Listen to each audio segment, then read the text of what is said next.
用微光照亮夜晚，用温暖温润心灵。亲爱的朋友们，欢迎来到微光夜读。接下来开始我们本期故事，记得点击订阅并开启小铃铛。婆婆脸上洋溢着笑容，轻声说道：“小冉，从今儿起，你就是我们董家的一份子了。来，咱们先给你讲讲董家的规矩。”经历了一整天的婚礼喧嚣，我已是疲惫不堪，眼皮沉得仿佛抬不起来，只想找个舒适的角落沉沉睡去。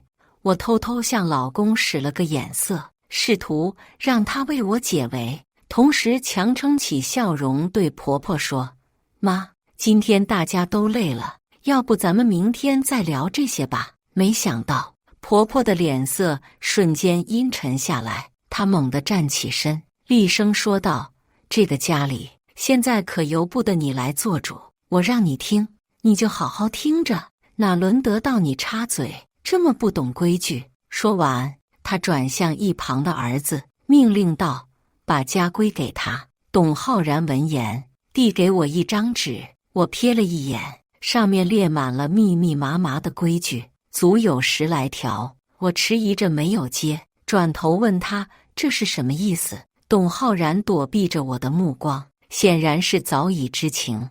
他生硬地将董事家规塞到我手中，含糊其辞地说：“你先瞅瞅，也没啥大不了的。”看着他这副回避问题的态度，我心中涌起一股怒火。就在这时，突然感觉手上一痛，一根细长的尺子抽在了我的手上。我惊愕地收回手，只见婆婆正手持一根铁尺，不满地盯着我，冷冷地说：“接家规得用双手，不懂规矩，我就来教你。”见我挨打，老公和公公也无动于衷。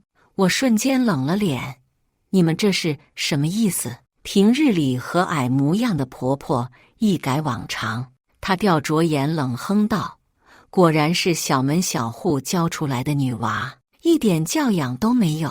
我们董家可是书香门第，虽然我们勉强同意你嫁进来，但你要有做媳妇的自觉，不然我随时让儿子休了你。”这话让我怒极反笑了。我看向董浩然：“浩然，你有什么想说的吗？”董浩然看着自己的手，仿佛那是什么稀世珍宝，每次遇到什么问题，他都是这副模样，好像一瞬间变成了哑人，外界纷扰与他无关。我曾经劝慰自己不作声，总比吵架打人的要好，现在忽然发现好像自己错了。婆婆如胜券在握的女王，坐在婚床上等着我服软，剩下一老一少2个男人，就像她的2个哑巴护卫。我倒要看看这个董事家规有多好笑。第1条，董家媳妇需辞职在家，专心相夫教子，同候公婆。第2条，每日需5点起床，打扫屋子，并为全家人做早饭，确保家人醒来看到一个干净整洁的环境。第3条，1年内要生下儿子，不然休妻。第4条，董家媳妇不可霸占丈夫，每日与丈夫独处不可超过2小时，其余时间需留给丈夫与家人共享天伦之乐。看到这，我已经绷不住了，心底升腾起来，不知道是愤怒更多还是恶心更多。于是我拿出手机给这家规拍了个照，随后当着那3人的面将纸的稀碎。见我如此，婆婆马上应激一样跳起来：“你疯了，还敢撕了？看在你是个老年人的份上，刚刚你抽我那一下，我就不抽回来了。”我冷笑的同时，劈手夺过他手中的铁尺，用了10成的力刷的抽到董浩然的手上：“就让你儿子还这一下。”董浩然猝不及防挨了一下，哀嚎间手臂上就是一道红印。婆婆表情狰狞：“你居然敢打我儿子，反了你了！”我越发觉得好笑。怎么？难道我是嫁给当今圣上了？穿个海军领的衣服，还真当自己是太后了？大清都亡了呀，老佛爷，怎么新中国解放没通知你们家，还书香门第？没记错的话，你俩好像就是个小学老师吧？”只当哑巴的老公此刻也恶狠狠地冲我道：“你别太过分了，林冉，怎么对长辈说话的？真是没教养！”“哎呦，你原来会说话呀，董浩然，你这么有教养，怎么没见你去我家的时候跪着进门呢？”见他儿子被骂，婆婆更是气红了脸，就要扑上来挠我。只可惜我一个170的大高个，150的婆婆只能跳起来打我，被我一闪扑了个空，直接撞上后面的墙。“哎呦，哎呦！”婆婆捂着额头大嚎：“打人了，打人了！新媳妇反了天了！”公公马上心疼地搂住婆婆，对着董浩然就是一顿训：“你看你，我和你妈都反对你娶这么个女人，你偏要一意孤行。现在好了，刚进门就闹了个鸡犬不宁，这8000的彩礼娶回来个这种人，我看你怎么收场？好好好，还露了一个眉毛，自己还来找存在感，阴阳怪气，谁不会呀？”我表情浮夸的开口：“8000彩礼，天价呀！这要放你们董家都能过一辈子了吧？我明天就去小区给你们老董家宣传宣传，得让邻居家都知道你们的困难，好都过来扶贫啊！”董浩然阴鸷地看着我，抬手就想扇我一个巴掌，只可惜刚抬起手就被我一把子住了手腕。下一秒，我给了他一个响亮的耳刮子。想打我，你先掂量掂量自己的身高吧。168的矮男人也想在我面前蹦跶，先穿2片增高鞋垫再来吧。我这一巴掌就像是一个开关，刚刚还大喊大闹的婆婆都被镇住，暂时闭上了嘴。我环顾已经变得乱七八糟的新房和神情恼怒的那3人，心中怒火和失望就像沸水一样蒸腾。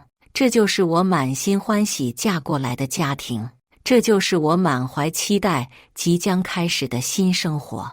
我强行让自己按捺住怒气，整了整自己的衣服，就往门外走。“你站住！”婆婆被我开门的动作惊醒，气冲冲地喝道：“现在过来跪下道歉，我还可以考虑原谅你。”在心里默念莫生气的我，此刻真是忍不住，随手拽过电视柜上的结婚照相框就摔，玻璃碎裂的声音清脆刺耳，伴随着董母的惊呼，让我面前的一切都像个荒唐闹剧。摔门离开前，我只留下一句话：“离婚。你给我跪下，我都不会再回来了，傻叉！”从婚房里跑出来，已经是晚上11点了。经历过那样一场大起大落的闹剧，我只觉得身心俱疲。第一反应就是想回家，但是想到为了结这个婚，爸妈已经1周没有好好休息过，我便不忍回去带给他们这个打击。最后，我还是拨通了闺蜜的电话。等她风风火火赶到时，我已经在酒店清醒自持地喝了2杯美式。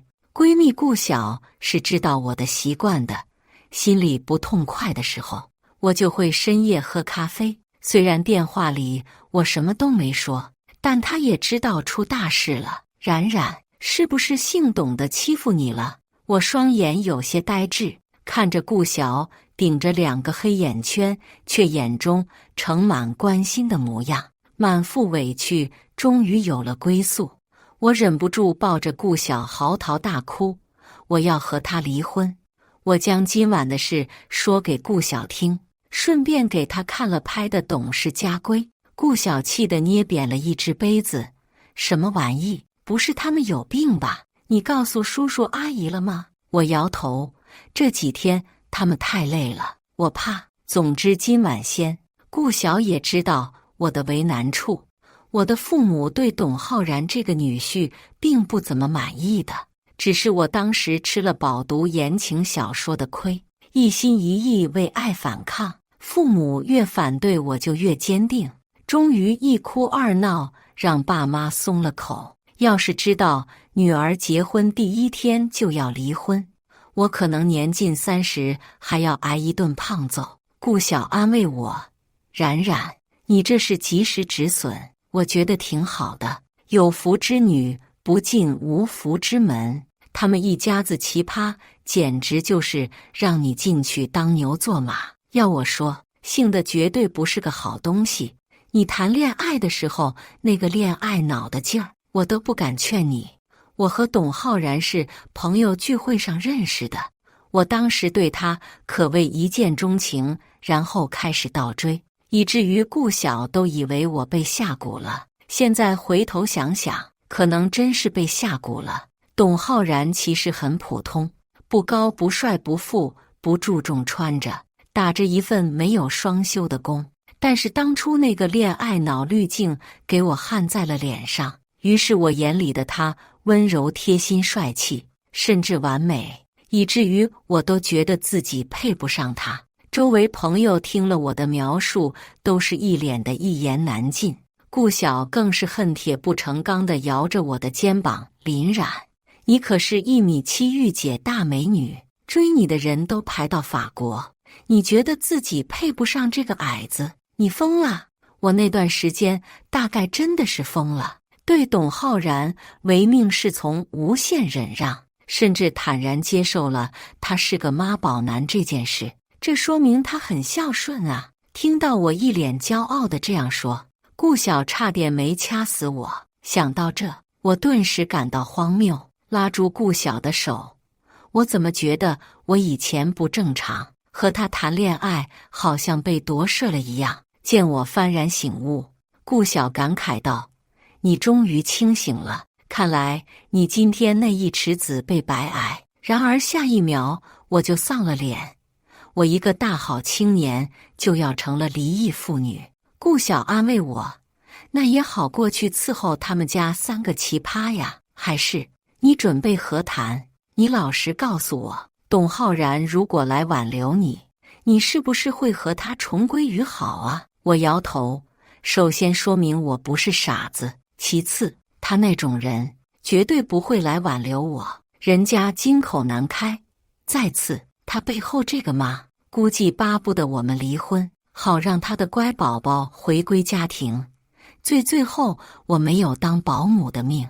事实证明，我对姓董的一家人的了解很是到位。等我在头痛中醒来，就看到手机里收到的长长一段信息，发信人是我的1日老公董浩然。信息的大意就是我公然顶撞长辈，他妈认为我不配为董家的儿媳，他尽力斡旋了，但是实在我做得太过分，所以希望我们尽快离婚。顾晓见我冷笑，不由得凑过来，我将屏幕给他看，邀请他共赏妈宝男。顾晓看得连连惊呼：哇，冉冉，这说的你简直就是作威作福的江氏第1大恶人啊！我迅速起身收拾自己，我只想现在马上离了，一想到这货色待在我的通讯录里都觉得恶心。我同董浩然约了时间，前几天还在民政局笑颜艳艳的两人，不过1周再来时都是铁青的脸。等到好不拖泥带水的办好了手续，接下来就是1个月的冷静期，不能立刻同这男的划清界限，都让我烦躁。董浩然本着当遇事就会变哑巴的人设，一句话都没有说。若是平时，按照我这恋爱脑，肯定是要哄着他，先是道歉，再是自我反省，最后为他开脱，然后请他吃饭当作和解。还好我清醒了，这才有幸听到他突破哑巴人设的发言。你不准备道歉吗？陪着我来的顾晓听到就想冲上去打他，被我一把拉住了。顾晓的工作特殊，不能留案底，当街打人，万一被姓董的报警，那可得不偿失。幸好目前我还是他老婆，于是我对着董浩然那张高高在上的脸就是一拳，用了10乘10的力道，打的是下巴，毕竟他下巴是弱点。容易脱臼。董浩然双眼喷火地捂住下巴，看样子哑巴先生现在很想破口大骂，可下巴脱臼彻底成了哑巴。周围人被这热闹吸引得纷纷驻足，还好我有嘴。眼看董浩然抬手要碰我，我忙不迭地撸起袖子，露出昨日被铁齿抽出的淤青，大声喊：老公，你和婆婆每天在家里辱骂殴打我，我实在是受不了了。这可是法治社会，你当街打我，大家不会看着不管的。董浩然一向最要面子，当下吃瓜群众越发多，纷纷对着他饱含唾弃地指指点点。随着家暴男、人渣之类的字眼不时飘进耳中，他的脸色也越发难看。我冲着涨红了脸的董浩然比了一个中指，1个月后见，死渣男！见我突然回家，爸妈虽然惊讶，却更多的是高兴。冉冉，怎么就回来了？这就想爸妈了？我看着爸妈的笑，环顾家中亲切熟悉的一切，眼泪忽然就涌了上来。确实想，明明分开不过1天，却比我在外求学1年时还要想家。爸妈，我要告诉你们一件事。我将事情一五一十地说出来。爸爸眉头紧皱，妈妈气得摔了靠。这家人真是欺人太甚。眼看妈妈情绪激动，爸爸赶紧安抚她，离了也是好事。说实在的，就他家人那个矫情劲儿，我原本想着要成亲家，心里都膈应。眼见父母都在我这边安慰我，我心中紧绷的最后一根弦也松懈了。我擦了擦眼睛，拉住紧紧围绕我的爸妈的手。爸妈，你们不用担心我没事，不过是人生一个小波折，谁还没有遇到点糟心事？妈妈将我一缕头发别至耳后，我闺女年轻又漂亮，工作好，性格好，那家人配不上你。我笑着说，我知道，没错。虽然自己曾经坚定的爱情只是一场闹剧，但我却认为自己还是幸运的，至少在生活变得一地鸡毛前就脱出泥沼，余下的人生有家人朋友陪伴，还会有什么过不去的呢？当初请的婚假还有5天，原本计划婚后的蜜月旅行，我都一手订好了酒店机票，如今干脆领着爸妈去了夏威夷狂玩1周，暂且将董浩然那些糟心事给甩到一边，玩得尽兴归来。一回国，顾晓就神神秘秘地找上了我。你那个人渣前夫，你还记得吗？我失笑，我是旅游，不是失忆。顾晓满脸八卦地掏出手机对在我面前，看看，人家要结婚喽。董浩然那张脸猝不及防地出现，1周未见，他甚至看着又胖了几斤，正满面笑容地牵着一个幸福微笑的圆脸女生。镜头着重展示了2人手上的婚戒，配文：人生就是一家4口美满。哦，这个一家4口指的是他俩以及紧紧牵着董浩然手的董母，还有背着手站在边入镜了半张脸的董父。这条朋友圈看得我差点吐出隔夜饭。当然，最膈应我的倒不是董浩然这么快找到了下家。我幽怨地瞪着顾晓，本来今天高高兴兴的，你还拿这玩意恶心我。顾晓诚心的道歉，抱歉，冉冉，你就当脱敏治疗，这么神经的八卦，我真的做不到憋着不说呀。其实我知道顾晓的心思，他担心我旧情未了，想给我下一剂猛药。不过他的担心实属多余了。其实我都没敢告诉别人，在我和他结婚前，他爸妈就不满意我，让他去相亲了，直向到了我们拍婚纱照之前。从未听闻此事的顾晓满眼震惊，你们拍婚纱的时候，那不就是前1个月？不错，但是董浩然当时说他是不想忤逆爸妈，免得他爸妈更反对我们，所以才去的。不是，林然，你脑子有病，这你都信，还赶着嫁给他？我苦笑，可能真是有病。就这个女生，我都还见过，叫何曼。董浩然说是朋友，带我一起吃了个饭。顾晓显然也被无语住了，我一时都分不清你和他谁更神经。我扶额，黑历史，不说了不说了，还有3个星期，过了冷静期，拿到了离婚证，我以后就说不认识这个人。本以为这段倒霉事就这么过去了，却没想到不过半年，我又遇到了董浩然，还是在医院。好巧不巧，我是医生，工作的地方正好是妇产科。于是在何曼一脸幸福地扶着肚子进来的时候，看到我瞬间就变了脸。老公人家不要这个人检查，他一看就没什么经验，医术肯定很差的。这一段娇嗔让全科室的人都抖了抖。董浩然也有些尴尬，不过是觉得媳妇这样有些丢脸。他带着几分为难道：“这是妈特意托了好大关系找的医生，听话，我儿子的健康才是最重要的。不错，我们医院是江市最好的私立医院，而我的导师是这里最好专家，只是导师临近退休，现在着力培养我来接他的班。名为锻炼，实为苦力的我，只要是老师不想接的病号，都会被推到我这里。”董浩然这厢安抚了娇妻后，又对着我严肃道：“林冉，我希望你能秉持好职业操守，不要将我们曾经的恩怨带到神圣的医院。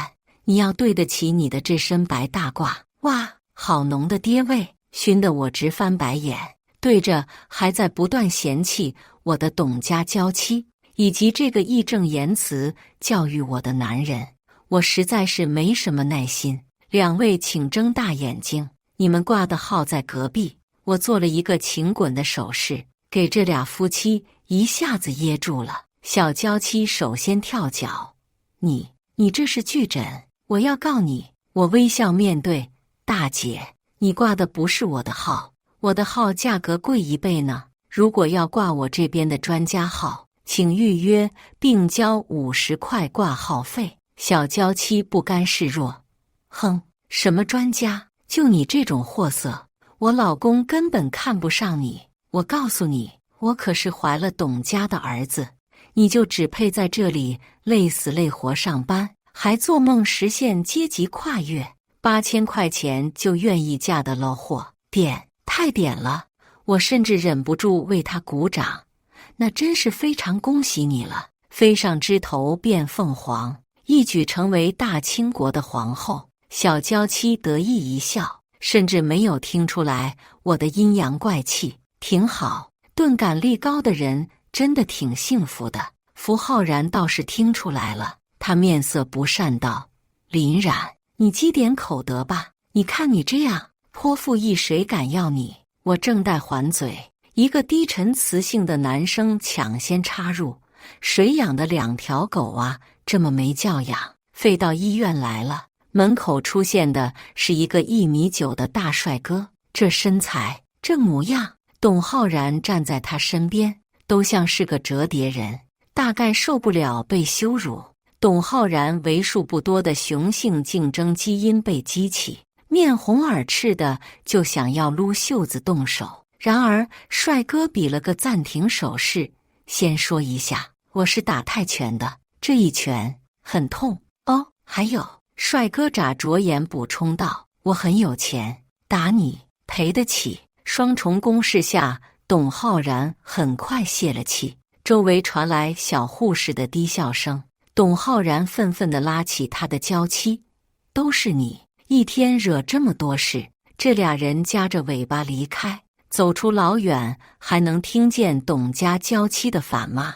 不凹人设的时候，倒是挺大嗓门的。我看向这位帅哥，真诚地向他道谢。毕竟医护工作者，我当时也不能骂太难听。没想到突然出现一个嘴替，确实是帮了大忙。不客气，林医生。帅哥璀璨一笑：“我今天是来谢谢你的。前几天还好有你帮我老婆手术，现在母子平安。”我恍然，你是李妙妙的丈夫。李妙妙是前几天的一个产妇，因为临盆突发情况，导师去了外地讲课，医院把我凌晨摇过来手术，一直抢救了数十个小时，才出了 ICU。当时下了手术台，累得我虚脱，根本没注意到病人家属长啥样。我叫秦川，林医生，真的非常谢谢你。虽然我不知道那两人是谁，但毋庸置疑你是一个非常优秀的医生，更是我们一家人的救命恩人。虽然当医生这几年见惯了生死，也尽力做到让自己情绪不受太大影响。秦川的感谢还是让我心中一暖，连见到那对奇葩的晦气都散了些。这样的好心情没持续几天，在我坐诊时，听到隔壁传来大声争执：“我看你就是个庸医，我儿子怎么可能有病？我才是他妈妈，我和他连着心呢，我能感觉到他健健康康的，你就是想骗我家医药费。”这熟悉的吵架声，我皱眉，听起来很像那个何曼。这次陪着何曼来的是董母。何曼这么大声吵闹，董母自觉非常丢面子，冷着脸呵斥道：“人家才是医生，你一个初中文化的知道什么？大呼小叫，一点教养都没有。”何曼遇上他，倒像是老鼠见到猫，一下子就没了与医生吵架的泼辣样子，反而讨好又委屈的解释：“妈，可是他要我打掉儿子啊！”董母没好气地看他：“谁让你脑子不好，怀了个唐氏儿？我看你这个基因就是差，我们董家的好基因都被你拖累了，白瞎了前阵子给你喂那些好东西。”何曼的眼泪一下就下来了，坐在旁边抽抽搭搭地说自己不想打胎。她这委屈的样子反而触怒董母，这老女人当场就是一巴掌打到何曼的脸上：“哭哭哭！我孙子就是被你哭傻的，还想生下来。要是让人家知道我们董家有个傻子，那我们在江氏还不得被笑话死？娶你是让你来传宗接代，不是让你来败坏家门的。”何曼挨了一下，连反抗的话都不敢说。董母教训完儿媳妇，立刻变了个人一样，甚至有些局促地对医生道歉：“不好意思啊，吴医生，我儿媳妇没文化，不懂那些，还请医院这边尽快安排手术吧，我来签字。”正在看诊的孕妈妈感慨道：“还真是什么样的人都有，什么年代了，还能这么作践儿媳妇？哪个女孩嫁到他家真是惨。”我也感慨，还真是一物降一物啊。当晚我就将这个大瓜分享给了顾晓，谁知顾晓并不惊讶，他一手撸串一手奶茶，还有闲暇对我挤眉弄眼道：“林大夫，你的消息落后一步喽。”我好奇，还有最新消息？顾晓点头，我立马给他递上烤鸡腿，做聆听状。顾晓也不吊胃口，绘声绘色给我描述起来，明显是憋了一天了。当时检查出董浩然和何曼这个儿子是唐氏儿，男方的家人呢，全部主张打掉，何曼不愿意，非说医院检查错误，一哭二闹三上吊的。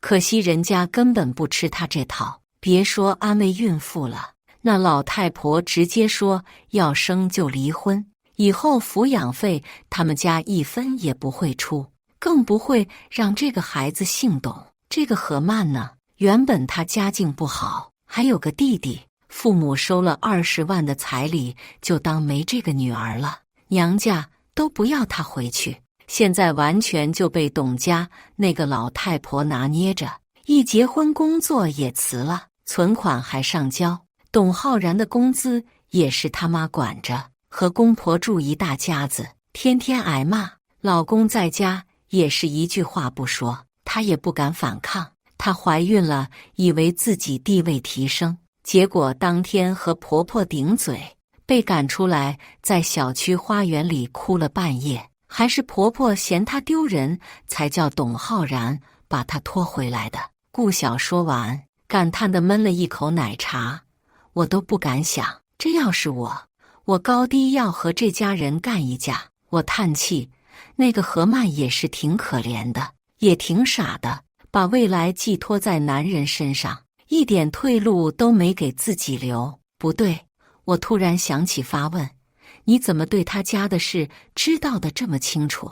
顾晓神秘一笑，这就是另一个大瓜。顾晓的大瓜着实惊到我了。顾晓有个关系很好的堂妹，叫顾兰，如花似玉一个小姑娘，单身。于是有人给她介绍了董浩然，介绍时间，那正是我和董浩然离婚的第2天。董浩然被那个介绍人吹嘘的天上有地上无的，顾兰就被忽悠着去见了对方。一见面，顾兰就深深体会到了什么叫做诈骗。她实在很难接受描述里那个星眉剑目、明眸皓齿、下颌线锋利的富帅哥，其实是个不到1.7米，体重却将近170的正方体。顾兰教养好，勉强吃了顿饭，听对方侃侃而谈。在董浩然说出你也28了，能遇到我这样条件的，就偷着乐吧这句时，彻底破了防，找了个借口就跑了。然而顾兰向顾晓吐槽的时候，顾晓惊觉这不是我那傻叉前夫，于是马上用小号假装是顾兰，加上了董浩然的微信。董浩然明显对顾兰的外貌是相当满意的，线上殷勤的紧，加上顾晓刻意套话，董浩然马上将他为情所伤的深情人设立起来。是我不好，给不了我前女友想要的。他说女孩要娇养，每个月生活费至少要1万，可是也不准加班，要我陪他。编到伤心处，董浩然甚至发了一个流泪的表情。但是我感觉你和他不一样，你很懂事，也听话，我很喜欢你。看到这，顾晓做了一个非常夸张的呕吐动作。我冷静地看完了所有聊天记录，从他婚前到婚后，从对我的诋毁到抱怨他现在的妻子何曼，他好像在任何一段亲密关系里都是一个受害者形象。谁能想到平日里一个憨厚老实、与人为善的男人，在爱情和婚姻里却是一个逃避、推卸、怯懦的可怕毒瘤。随着聊天记录翻到了底，顾晓给我的脱敏治理算是彻底完成了。曾经时不时还会冒出来骚扰我的那些负面情绪，如今已经彻底消失。人生的这段波折带来的涟漪荡开不了多远，我依然还是那个热爱生活、努力工作的林冉。身边人也再没提起过董浩然，甚至于我已经开始对这个人的长相模糊起来。就在我以为可以彻底与此人划分界限后，半夜一通陌生电话突然打过来：“林冉，你过得好吗？”是董浩然，听声音是喝醉了。我好想你啊，林冉，你不是爱我吗？为什么你要和我离婚？为什么你一点都不愿意为我付出？懒得废话一句，我麻利挂电话，拉黑一条龙。清静了几分钟，又是一个陌生电话，我皱眉接起，不是董浩然，是他的某个兄弟。林冉，小董喝醉了，一直喊你的名字，你来接他吧。真是不把别人当人啊。我冷静道，你现在把手机开免提，我和他说2句。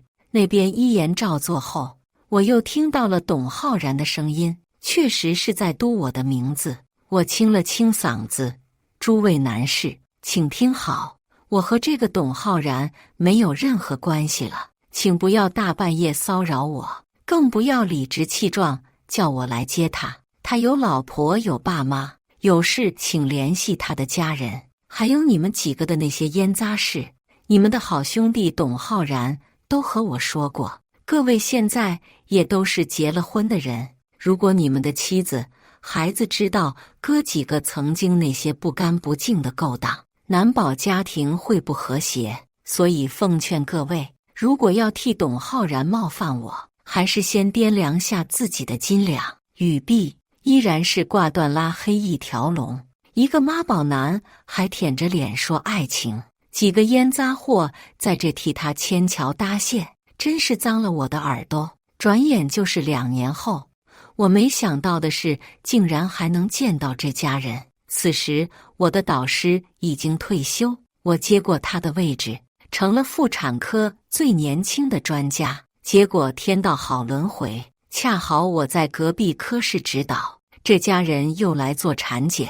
这次何曼没有那时的气张气焰，短短2年，她气色大不如前，不怎么说话，也不炫耀她的阶级跨越人生了。看向我的眼神里倒是多了些怨恨。倒是董母，许久未见，难为她一个60多岁的老人家还记得我。见我站在年轻医生后面，她不由得面露讥笑：“这不林冉吗？啧，当初说要拼事业，我看你这几年也没拼出什么来呀，30多了吧，还在这当实习医生呢。刘医生，你可好好教教他，我这个前儿媳脑子笨，学东西慢，不像我们家都是读书人，悟性高。上次体检，医生说一遍我就听懂了。”我淡淡的扫了他一眼，没有接话。董母自讨了个没趣，也便闭了嘴。我原以为这次的交集仅限于此，却没想到第2天，董母又找上了我。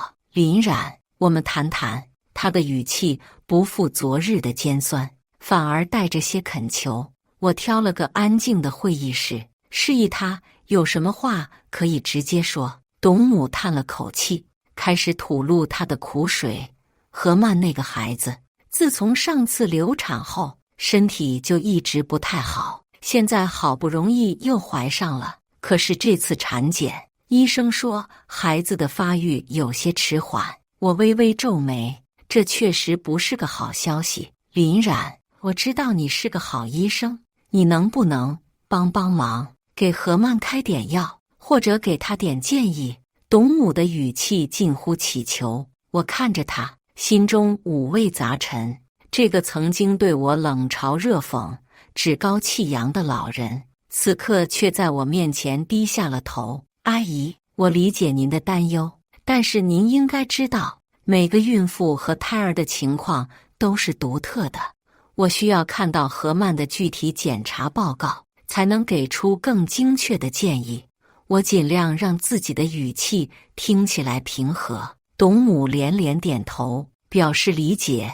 好，我这就去拿报告。不久，他拿着一份厚厚的检查报告回来。我仔细地翻阅了每一页，眉头越皱越深。何曼的身体状况确实不佳，而且还有一些潜在的并发症风险。林冉，我知道我们之前有过不愉快，但是我现在真的只能求你了。董母的眼眶泛红，声音也带着哽咽。我深吸一口气，看着她说：“阿姨，我会尽我所能帮助何曼，但是我也需要她和家人的全力配合。接下来的日子里，我为何曼制定了一套详细的治疗方案，并密切关注她的身体状况。董家人也一改往日的态度，对我感激不已。然而好景不长，就在何曼的身体状况稍有好转时，突然发生了一件意想不到的事情。那天，我正在办公室整理病历，突然听到外面传来一阵骚动。我走出去一看，只见董浩然满脸焦急地等在门口。林冉，你快救救我老婆！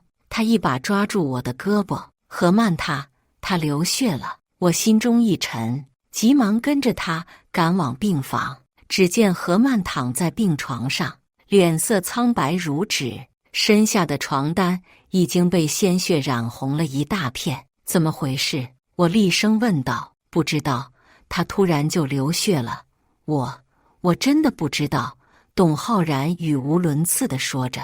我迅速检查了一下何曼的身体状况，然后果断地做出了决定，立刻准备手术。手术进行了整整3个小时。当我走出手术室时，董家人已经等在外面。我看着他们焦急而期待的眼神，心中五味杂陈。手术很成功，我摘下口罩，但是何曼的身体状况依然很不稳定。接下来的一段时间里，她需要绝对的静养和密切的观察。董家人连连点头，表示感谢。我看着他们围在何曼的病床前，关切地询问着她的感受，心中不禁感叹，或许这就是亲情的力量吧。然而我没想到的是，这场手术竟然引发了一场轩然大波。第二天一大早，我就被院长叫到了办公室。他一脸严肃地看着我，林然，你知道昨天你做了什么吗？我心中一沉，难道手术出了什么问题？可是昨天手术后，我明明已经确认过何曼的生命体征都很平稳啊。院长，我刚想解释，却被院长打断。你昨天在没有经过医院程序的情况下，私自为何曼进行了手术。他的语气严厉而坚定，这是违反医院规定的。我愣住了，完全没想到这件事情会这么严重。我试图解释，院长，我昨天是情况紧急才，情况紧急就可以违反规定吗？院长瞪大眼睛看着我，林然，你作为一个医生，应该知道规矩的重要性。我低下头，心中充满了愧疚和懊悔。我确实知道规矩的重要性，但是在那一刻，我只想到了救人。院长，对不起，我错了。我诚恳地道歉，我愿意接受任何惩罚。院长看着我叹了口气，林然，你是个好医生，但是规矩就是规矩。这次我会给你记一个警告，如果有下次。他没有说下去，但是我知道后果会很严重。从院长办公室出来，我心情沉重地回到了科室。同事们都用异样的眼光看着我，我知道他们已经知道了这件事情。我默默地走到自己的办公桌前坐下，开始整理病历。就在这时，一个熟悉的身影走了进来，是秦川。林医生，我听说你昨天私自为何曼做了手术。他看着我问道。我点点头，是的，我违反了医院规定。秦川叹了口气，林医生，你知道你这样做会给自己带来多少麻烦吗？我苦笑了一下，在那种情况下，我只想着救人了。但是你也要想想自己的前途啊。秦川看着我认真地说道，你这样做不仅会影响你的职业生涯，还会让医院陷入困境。我低下头没有说话。秦川说的对，我确实太冲动了，没有考虑到后果。但是让我眼睁睁地看着一个生命在我面前消失，我也做不到。林医生，你是个有责任感的医生，这是你的优点。秦川继续说道，但是有时候我们也要学会保护自己。他拍了拍我的肩膀，然后转身离开了办公室。我看着他的背影，心中充满了感激和敬意。在接下来的日子里，我更加努力的工作，不断的学习和进步，希望能够弥补自己犯下的错误，也希望能够为更多的患者带来希望和康复。故事完，接下来是我们本期第2个故事，记得点击订阅并开启小铃铛。新婚当夜，婆婆态度180度大转弯，甩出99夜家规。我震惊于这种封建余孽行为，坚决不遵守。她竟然还让我老公对我实行家法。好，这么完事吧？我反手亮出我家的208夜家规。婆婆和老公傻眼了。新婚之夜，送走最后一波人后，我和老公累得瘫坐在沙发上。婆婆郑重其事地捧着一本蓝底白字的书过来，开口训斥着我：“起来，这是成什么样子？要站有站相，坐有坐相。”我有些诧异，这婚前婚后婆婆的态度怎么好像转了180度？婆婆端坐在沙发上，将手里的书放在茶几上，对我抬了抬眼皮说：“以后你就是陆府儿媳了，这本陆府家规你要倒背如流，牢记在心。”陆府家规，这都什么年代了，还搞什么陆府和家规？我想笑，但看到婆婆一脸严肃的样子，我还是忍住了。婆婆清了清嗓子，说道：“只要你遵守这里的每一条，我以后肯定会待你像亲闺女一样。”我饶有兴趣地拿起那本家规翻看，可没看2页，我的血压就上来了。里面不仅有要以丈夫为天，对丈夫和公婆说的话要做到绝对服从的糟粕思想，竟然还以衣、食、住、行4个方面详细划分了无数的小条例。1. 陆府儿媳需主动承担全家人的衣服浆洗工作，最好全部手洗。一应发现破损，将由儿媳承担衣服换新费用。自然磨损的衣服应由儿媳适当缝补，不得出现明显缝补痕迹，及时熨烫，保持穿着优雅得体。10. 陆府儿媳应在早上4点半之前起床备好全家饭食，每顿饭费用不得超过15元，超出部分由儿媳自行补贴。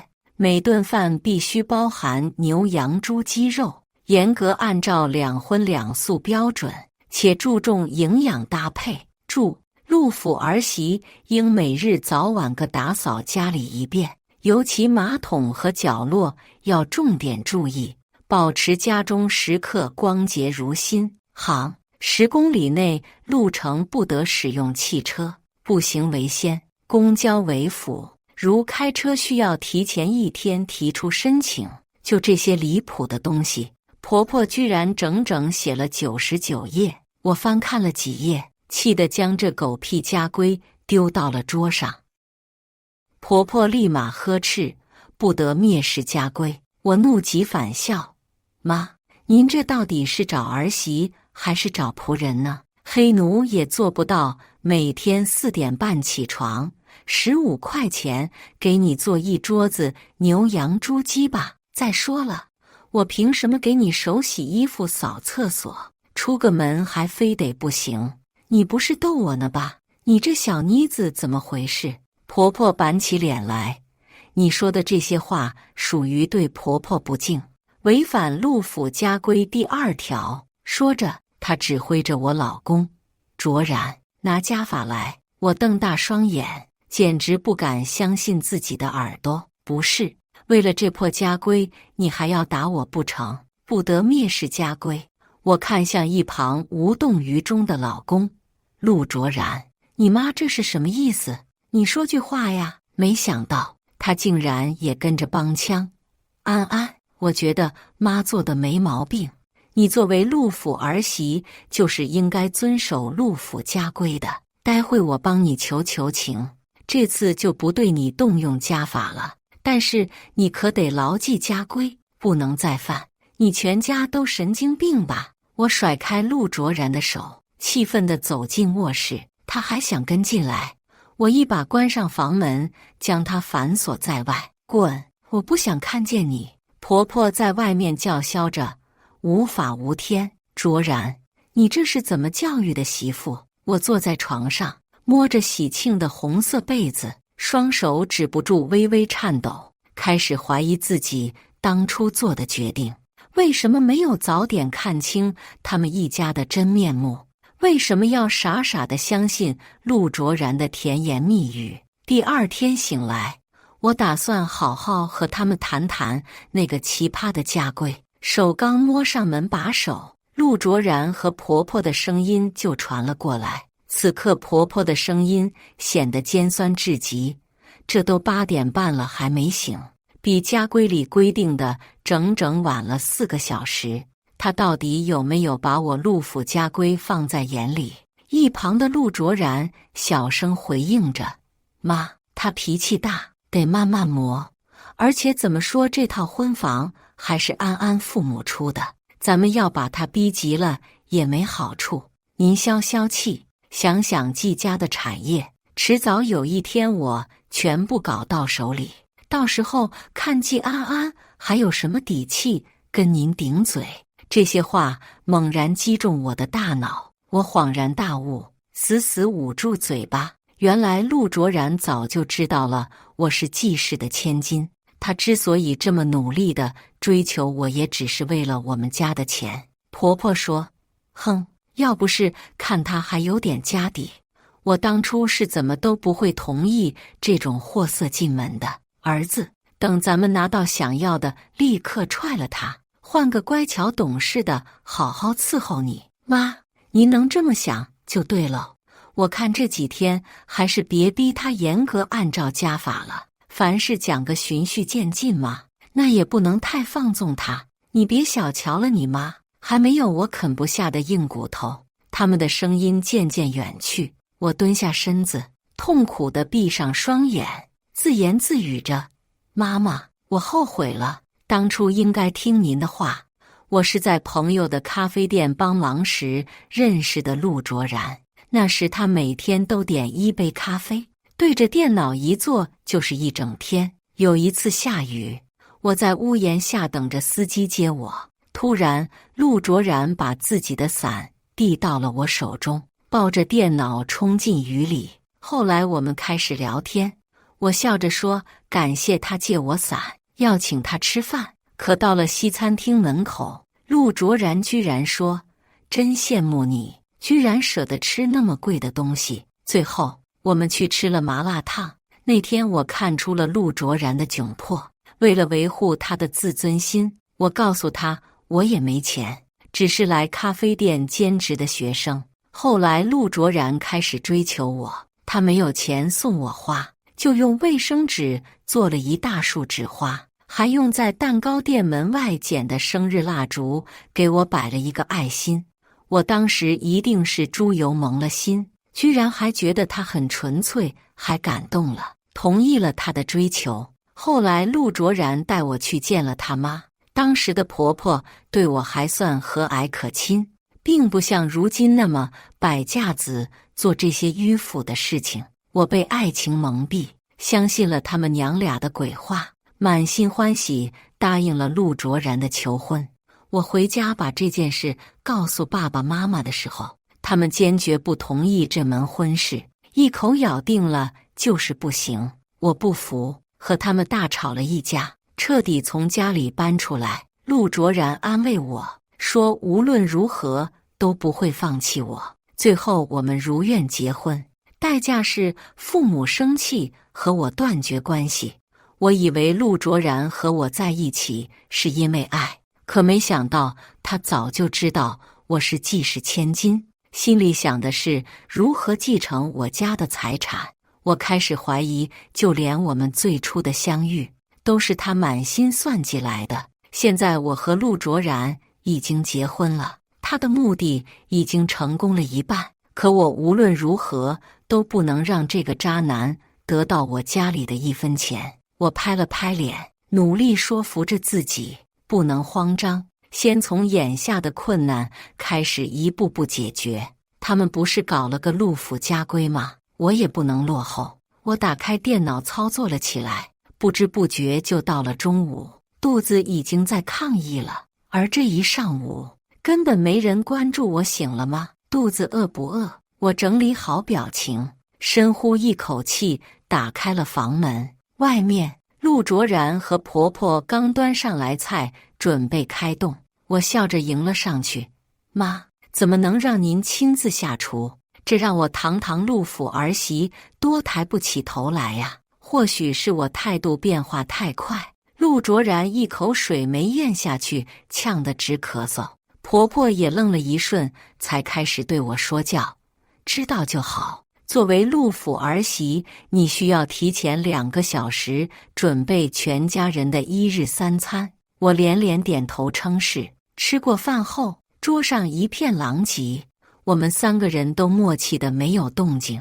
婆婆目光瞥向我，她刚要开口，我夺过话头：“妈，老公，其实我有一件事想跟你们说一声。你们有没有听说过季氏集团？”我试探性地问。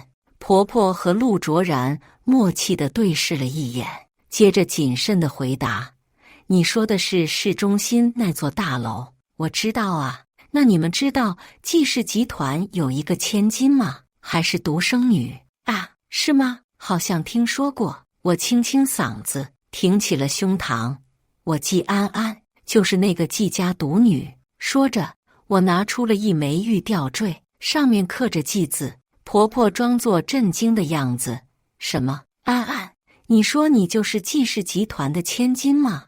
我微微一笑。之前我父母担心会有人看中我家的钱财，才和我在一起，所以让我隐藏这个真相。不过，哪怕我是个灰姑娘，卓然还是爱上了我，所以我决定不能再向你们隐瞒这件事了。婆婆和老公纷纷沉溺于他们拙劣的演技中，笑着夸我真是太懂事了。不过，我话锋一转，我们季家也不是小门小户，多少还是有点规矩在的。我从房间里拿出早就准备好的东西，放在了桌上。那是我努力了一上午，通过各种途径，再加上自己加工打印出的厚厚一叠资料。我算了，一共有208页，最上面一页明晃晃4个大字：季氏家规。这是一本比陆府家规概括更全面、篇幅更宏大的家规巨作。面对这么厚一本书，一时间婆婆和陆卓然都傻了眼。我开始娓娓道来：“你们也是知道的，季氏就我这么一个女儿，我爸妈早就决定要将所有财产都交给我继承。咱们陆府家规里也说了，凡是要以家中的男人为天。我又没什么本事，所以这些财产将来还是得由卓然帮着打理才行。”婆婆和陆卓然的眼睛亮了亮，嘴角是压不住的笑意。陆卓然拍着胸脯保证：“安安，把季氏交在我手中，你就放100个心吧。”我满意的点了点头，继续说着：“我当然放心你，可爸妈就不一定了。毕竟我私自结婚这件事终究办得不好。”说着，我眉头深深皱起，还长叹了一口气：“那可咋办？”婆婆一脸焦急问道：“这件事我问过爸妈的意见了，他们倒是还真有一个要求。”我指着桌上的季氏家规说：“要想入住季氏，必须要有良好的体魄和过人的才智，最重要的是得无条件遵从我们的季氏家规。妈，老公，只要你们能够顺利通过家规的考核，我爸妈就认卓然这个女婿，并且不会再对我们私下结婚这件事有意见了。”婆婆用手指着自己，诧异地问：“为什么我也要考核？”陆卓然早已经被我说的条件迷了心智，急躁地对婆婆说：“妈，您儿子我既然当了季氏的女婿，那您当然也是季氏的一份子了，当然要遵从季氏家规。”看他这么上道，我不由得露出了欣慰的笑容。陆卓然和婆婆开始摩拳擦掌地研读起了季氏家规。没一会儿，他们原本兴奋的气焰就熄灭了大半。家规第1条，结婚前1个月，夫妻不能同房。什么玩意？陆卓然一字一句地读着，突然惊呼出声，继而一脸不可置信地望着我。我解释道：“我们季氏是100年大家，对这方面当然比较保守。怎么，你做不到？可是夫妻之间哪有不让同房的道理？”婆婆忙拦住激动的陆卓然，拼命冲他使着眼色，小声说着：“想想家产，你忍1个月怎么了？”陆卓然咬牙切齿地说：“行，我同意。婆婆开始看起了第2条家规，这一次她忍不住了。家规第2条，婆婆要每天给儿媳做饭，为期2个月。安安，这里是不是写反了呀？不都是儿媳孝敬婆婆的吗？哪有婆婆做饭伺候儿媳的道理？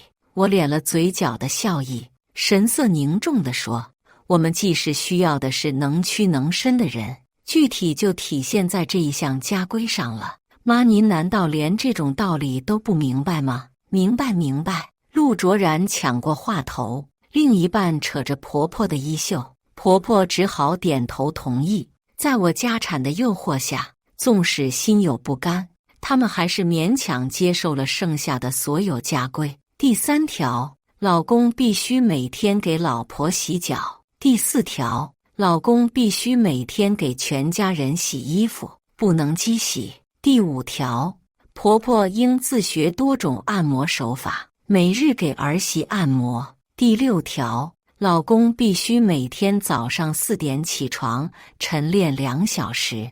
老公和婆婆为了得到我家的家产，咬着牙同意会认真遵守记事家规中的内容。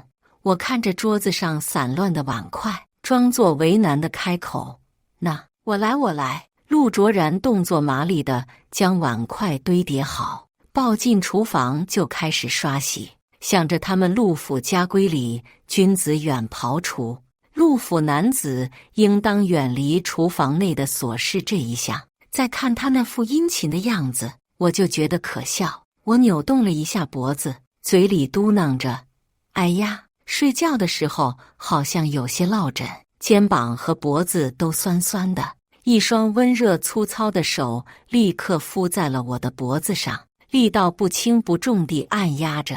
婆婆边为我按摩边讨好地说：怎么样，安安？老婆子，我也是会一些按摩手法的。家规第5条算不算通过了？我眯着眼睛舒服地享受着。我当然是觉得还可以，不过我爸妈的要求嘛比较高，我觉得还是有很大的进步空间的。婆婆笑着称是，手上的力道又认真了几分。陆卓然刷完锅碗瓢盆，累得瘫在沙发上。婆婆立马提醒着：可记事家规第11条。我不由得勾起了嘴角，老婆子记忆力还不错，人也挺会来事的。记事家规第11条，既是女婿应主动承担起饭后水果的工作，不得懈怠。陆卓然哀嚎一声，拖着疲惫的身躯去厨房切起了水果。晚上睡觉的时候，我要将陆卓然赶出去。这时婆婆眼睛咕噜一转，又抱出了一床被子。安安，虽说家规里规定了夫妻1个月内不准同房，但是咱们家没有多余的房间了呀。我看2个被窝也是一样的吧。我沉默地盯着婆婆，微微眯起了眼睛，良久后才开口：记事家规第1条，你们就想投机取巧吗？既然那么为难的话，干脆我和我爸妈说一声，以后都不用遵守了。哪怕不遵守，都好过你们现在这种不情不愿随便应付。我想我们季家也不缺你们这种蔑视家规的人。婆婆立马慌了：不行的话就算了，我只是提个建议。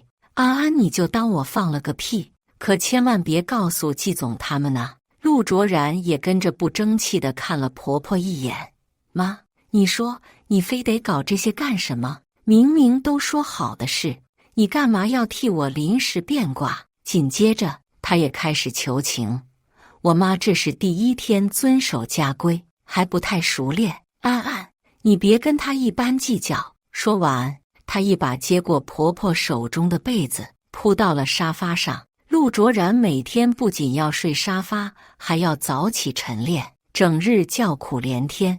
他们2人就这么结结实实的辛苦了1个月。想要放弃的时候，我一提到家产，他们立马又打了鸡血。这1个月里，我联系上了爸妈，并取得了他们的原谅。我妈得知这一切后，心疼得直掉眼泪，说要找最好的律师来给我打官司离婚。可我和陆卓然婚礼办得急，压根没想过，也没来得及办婚前财产公证。如果离婚的话，我名下的财产就要分给他一半。爸妈早就给我存了一大笔资金，以备不时之需。我还有公司里30%的股份，自然不能便宜了渣男。我爸气得不轻，一拍桌子：“那也必须离婚，分给他点资产就分吧。总不能让我宝贝女儿受这种气。”多亏婆婆这1个月以来风雨无阻地给我按摩，我耳濡目染，也学会了一些。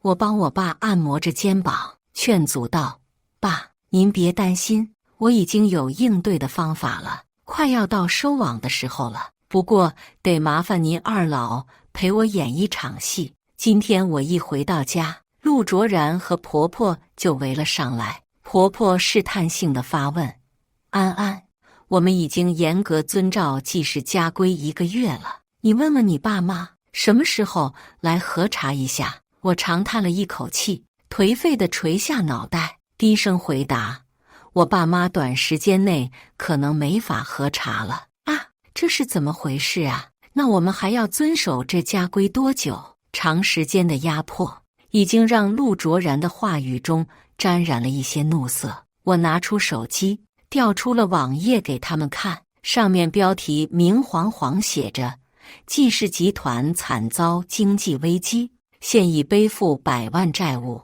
其实这些新闻隔一段时间就会出现一次，都是我家集团的对家搞的鬼。但婆婆和陆卓然信了，他们惊讶地翻阅着新闻，底下还有一些评论跟着煽风点火，搞得像真的一样。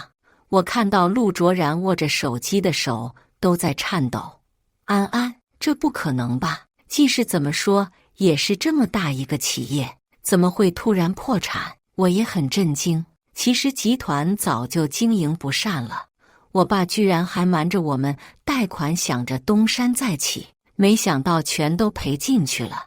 呜呜呜！现在我爸妈已经躲到国外了，我好害怕，追债的不会找到我们吧？说着，我用手指擦着眼角压根不存在的眼泪。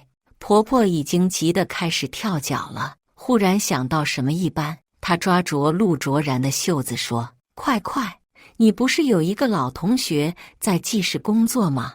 你快打电话问问他到底是怎么回事。”陆卓然一拍脑门：“对，我问问小徐。”自从陆卓然的真面目败露之后，我就暗中调查过他了。他之所以能认出我是纪氏千金，一步步接近我，都是他口中的小徐出的主意。这个小徐在几天前已经被我爸以裁员的名义辞退了。这边电话已经接通，婆婆急着知道真相，催着陆卓然开免提：“小徐，我怎么在新闻里看到纪氏破产了？这是真的吗？”“哥，应该是真的，集团确实快不行了，前几天还裁员呢，我就在裁员名单里。”陆卓然已经有些急得口不择言了。“什么？你不是说纪氏是龙头集团，还有可能进军国际市场吗？现在怎么会破产？要不是我信了你的话，我……”婆婆眼疾手快，一把掐住陆卓然的胳膊，以防他在我面前说漏嘴。那边小徐的声音已经快哭出来了：“哥，是我对不起你，但是你还是快点接受现实吧。今天我办交接的时候，还听主管说季总和季总夫人已经出国了，看样子是去国外避风头。”小徐说的没错，我爸妈确实出国了，不过是去马尔代夫度假，享受生活去了。完了，全完了！婆婆腿一软，绊倒在了地上。陆卓然放下电话，嘴里自言自语着：“不可能，我费了那么多的努力，不会是这个结果的。”我哭着躲进了房间。果然，陆卓然和婆婆开始窃窃私语了起来。婆婆皱着眉头问：“卓然，先别想财产的事情了，我刚刚怎么听安安说还有什么追债的呀？这不能找上咱们吧？陆卓然愤怒地将手机丢在沙发上，用手按着太阳穴。不会的，季氏集团还在呢，他们肯定先去集团里讨说法。况且他们季家欠的债关咱们什么事？可是小徐不是说安安他爸妈都逃到国外去了吗？那他们找不到人怎么办？不还是要找到这儿来？妈，你能不能别说这些丧气话呀？即使他就是破产了，也是瘦死的骆驼比马大。季总也总不能让自己的女儿来承担，你就盼我点好吧。儿子，你说的对，咱们什么好处都没捞到，还想赖上咱们？天底下就没这样的道理。陆卓然在客厅里走来走去，行了吗？别说了，你让我一个人静一静。看来这件事给他们带来的打击还是不够。不过演戏就要演全套，我早就做好了准备。陆卓然和婆婆正在客厅里长吁短叹，突然一阵急促的敲门声响起。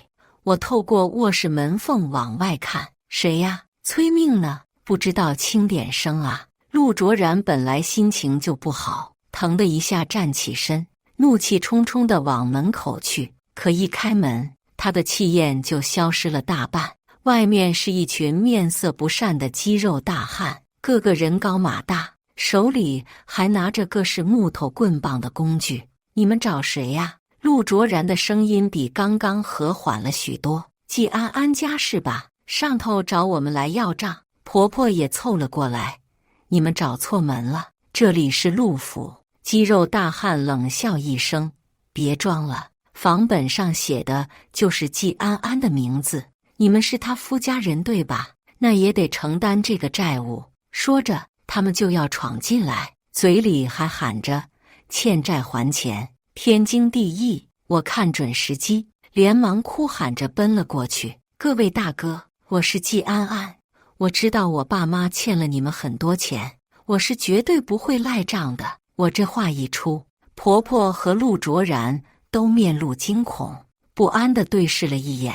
我继续哭嚎，不过求求你们再给我点时间。放心，我就算砸锅卖铁，都会把欠你们的这笔钱还上。我看时间差不多了，冲带头的肌肉大汉使着眼色，他心领神会，临走前还不忘放了一句狠话：我最多再给你3天时间，到时候拿不出钱的话，哼，道上的规矩不用我多说了吧。送走肌肉大汉后，我瘫坐到地上掩面哭泣。陆卓然连忙扶起我，脸色很是慌乱，连说话都有些结结巴巴了。不是，安安，你快通知你爸妈，这要债的怎么都找上家门口了。我推开他的手，哽咽着说，没用的，爸妈既然选择出国，就代表他们放弃我了。我现在沦为弃子，可那帮要债的不会放过我的。婆婆尖叫起来，那你也不能把我们也连累了呀！别哭了，你快点想办法呀！不会的，老公。我一脸诚挚地望向陆卓然，声音沉重而坚定。老公，这些让我一个人背负就好了，我不能连累你。经过这些人的惊吓，陆卓然和婆婆显然慌了，于是我给他们解决方法。老公，我们离婚吧，不然那些人也会纠缠你的。此话一出，有一丝喜悦和希冀在他们脸上飞速地闪过。离婚了，这些债务就跟我儿子没关系了吧？婆婆问。我摇了摇头，现在的债务属于我们离婚前的夫妻共同债务，即使离婚了也是要一同承担的。婆婆激动地站起来，啊，那可不行，妈，您别担心。我扶着婆婆坐了下来，只要卓然净身出户，那她没享受到婚姻的共同财产，自然也不该承担共同债务了呀。我将目光投向陆卓然，老公，只要咱们找个律师做好财产公证，证明你是自愿净身出户的，那些债务就和你无关了。还能这样吗？婆婆脸上的忧虑一扫而空。拉着陆卓然说：“儿子，跟他离婚，净身出户，那些人就是想赖上，咱们都没有理由了。”可陆卓然一脸不愿的样子，他也不顾及我还在场了，大声跟婆婆说：“净身出户，那我岂不是连房子都分不到了？儿子，都到这时候了，还想什么房子啊？那些追债的你也看到了，他们万一恼羞成怒了，说不定咱们连小命都保不住了呀！”我早就猜到他会有这种想法，当即挤出2滴眼泪，泪眼朦胧地对他说道：“老公，我知道是我对不起你，我辜负了你对我的信任和爱，现在还差点把你也一起连累了。这样吧，等我把房子卖了，我先不还债，先拿出来1半的卖房子钱转给你。”婆婆听后眼睛都亮了，兴奋地冲陆卓然点头。陆卓然或许不相信世界上居然会有我这种冤种，试探性地问：“安安，你说的是真的吗？你真的愿意为了我做到这种地步？”我飞速回答：“当然了，老公。不过这些东西并不能写到财产公证上，否则你就不算净身出户了。”陆卓然沉思了片刻，咬咬牙说：“行，安安，我相信你。”我也装出一副不舍的样子来：“老公，等我解决完这些麻烦，再回到你身边好不好？到时候你还会等我吗？”陆卓然扳过我的肩膀，认真回答：“当然了，安安，等你还完债，第一时间来找我，我一定在。”办完离婚的当天晚上，陆卓然就去酒吧喝酒狂欢了。他按照记事家规被压榨了1个月，又碰上破产这么一遭事情，急需一个情绪的发泄出口。在酒吧里，他碰到了一个衣着华丽的女孩，而他邻桌的人正在对那个女孩指指点点：“这不是张大小姐吗？她家里不是管教挺严的吗？怎么放她一个人来酒吧玩？我去，你说的不会是张氏集团的千金张雅吧？她爸可是个大腕呐！我之前被朋友带去酒会的时候见过她，听说她现在还没有男朋友。张总急着给自己找个女婿呢。张大小姐又漂亮又有钱，居然还没有男朋友，我看不如便宜了我。”陆卓然果然一听到钱这个字就掉进钱眼里了，竖起耳朵听着隔壁桌的议论。在听到有人要和张大小姐搭讪的时候，他终于坐不住了。陆卓然迅速起身，赶在邻桌人之前，拿着一杯酒，十分绅士地坐到了张雅的身边。他举起酒杯，嘴角带着温润的笑，和当初面对我时的样子一般无二。“这位美丽的女士，可以请你喝一杯吗？”张雅腼腆一笑，举起手中的威士忌和他碰杯。我戴着鸭舌帽，在暗地里观察着这一切。陆卓然根本不知道，无论是所谓的张大小姐，还是那帮邻桌议论的人，都是我特地为他找来的演员。陆卓然和张雅的感情迅速发展了起来，他还是走了之前的老套路，装成一个还没有成功的奋斗青年。可惜张雅没有我当初那么好糊弄，在陆卓然邀请他吃路边摊的时候，直接闹别扭了。陆卓然无奈之下，只能咬牙请他吃昂贵的精致料理。出去玩，最次也要去跑本地有名的温泉。没多久，陆卓然的钱包就快被掏空了。他终于想起我当初口头承诺给他的钱还没有如期到账。陆卓然找上我时，我正待在一个四处漏风的小屋子里，身上穿的衣服破破烂烂，还给自己化了一个恶鬼妆。陆卓然穿着擦得锃亮的皮鞋迈步走进来，他咳嗽了2声，厌恶地抬手扬开了自己身侧的灰尘。他居高临下地望着我，看来房子已经被你卖掉了。安安，你答应转给我的钱呢？我抬起头，泪眼朦胧地盯着他解释道：“卓然，我当时卖掉房子，第一时间就想把钱转给你的，可是那帮讨债的强盗把钱全都夺走了，甚至连吃口饭的钱都不给我留。我在这里又饿又冷，他们还逼我抓紧时间还上下一批钱，我真的感觉自己快活不下去了。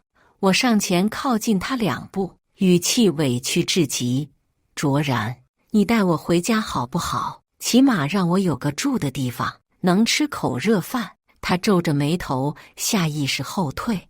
我一把上前抓住他的衣角。陆卓然烦躁地说：钱的事我先不催你，你放开我，我不想和你纠缠这些。我的声音带着撕心裂肺的质问：你不能不管我的死活？你不是说爱我，愿意等我的吗？陆卓然干脆甩开我的胳膊，开始和我划清界限。我已经有女朋友了，你别再缠着我了。什么？可我们不是还要复婚的吗？你答应过我的。我将眼睛瞪得极大，一副不可置信的样子。复婚？他的语调带着浓浓的嘲讽。你也不看看自己现在是什么样子，你觉得可能吗？你配吗？我绝望地问。难道我们再也没有可能了吗？我陆卓然就是孤苦一生，也不可能再回到你身边。说完，他像躲避瘟神一般，再也没多看我一眼就离开了。躲在暗处的助理连忙上前替我披上羊毛大衣。我看着他决绝的背影，忍不住笑了。陆卓然，希望你是真的不会后悔。自从上次陆卓然知道我的处境，他再也没找过我，我也乐得自在，不用再面对这对拜金母子。一场慈善晚宴的酬谢酒会上，在我的示意下，张雅带着陆卓然一同出席了。陆卓然十分珍惜这个来之不易可以接触到上流社会的契机，他正跟在一位业界知名投资人身后献殷勤，可惜那个投资人根本连一个眼神都懒得给他。陆卓然正黯然伤神，忽然他的余光注意到了在一旁独自饮酒的我，他满脸茫然地走了过来。安安，你怎么会在这？你该不会是还没有对我死心，都追到这儿了吧？我噗呲一笑，差点没被一口酒呛到。陆卓然，你也配？陆卓然并不恼，一脸探究地盯着我，忽然想到什么一般，他嗤笑一声，也对，这里也不是什么人都能进的。我怎么忘了，你好歹也有一张漂亮的脸，这是勾搭上了哪个老男人？说着，他的目光带了一些鄙夷和怜悯。想不到你为了还债，已经自甘堕落到这种地步了。我压根懒得理他。刚刚被陆卓然巴结的投资人走了过来，脸上带着逢迎的笑。陆卓然以为那投资人是来找他的，郑重地理了理西装上的领带。可他没想到，投资人上来第一句话就是：“季小姐，难得见您出席酒会呀。上次我给您公司投的项目书一直没有回应，是不是没有通过呀？有什么不合适的，您提出来，我可以配合修改的。”他这一番话将陆卓然定在了原地。陆卓然震惊地看着我，又看向投资人：“哥，您认错人了吧？季安安他家早就破产了，您这是在和他废什么话呀？”投资人慌张地怒斥着陆卓然：“谁是你哥？放肆！不得对季小姐无礼！”这时，台上响起了一道优美的女声：“让我们有请这次慈善晚宴的最高捐款方——季氏集团。”陆卓然简直不敢相信自己的耳朵，而我已经缓缓走向了领奖台。台上，主持人介绍着季氏集团是如何拥有企业担当，在慈善活动中捐赠了500万。我笑着表示，这都是我们应该为社会做的贡献。而台下，陆卓然眼眶早已发红，捏碎了手中的酒杯。我刚下台，陆卓然就迫不及待凑了上来，他早已不是刚刚傲慢的样子，小心翼翼地询问我：“安安，这究竟是怎么一回事？季氏当初不是破产了吗？”“哦，你说这个呀？”我漫不经心地回答：“那不过是我爸对我的考验罢了。讨债的人也是。我凭借顽强的毅力通过了考验，我爸就把公司交给我了。”陆卓然跟在我身后，亦步亦趋，嘴角带着谄媚的笑。“这样啊，安安，那太好了，咱们共同度过了困难，现在终于可以好好在一块儿了。”我停下脚步，眉头微蹙。“你不是说自己有女朋友，还让我不准纠缠你吗？自己说的话都忘了。”陆卓然不是傻子，他知道如今的张氏在季氏面前根本不够比的。为表诚心，他叫来了张雅，当场给我表演了一个分手。可这个张雅是假的，假张雅按我之前教的哭着离开，而陆卓然连一个眼神都懒得给他。他邀功似的问：“安安，现在没有人可以阻挡在我们中间了，我们复婚吧？”我掏了掏耳朵，问道：“当初不是你说，你陆卓然就是孤苦一生，也不可能再回到我身边了？现在这是干嘛？逗我呢？”陆卓然张了张口，却说不出辩解的话。他开始激动起来：“安安，不是你想的那样的，你听我解释。”我有些累了，不想再搭理他，抬手让保镖将他轰了出去。从那天后，陆卓然总会换着号码给我打电话和发短信请求原谅。在我拉黑了他一个又一个电话号后，他居然还追到了公司楼下。我以恶意骚扰为由将他送到了派出所。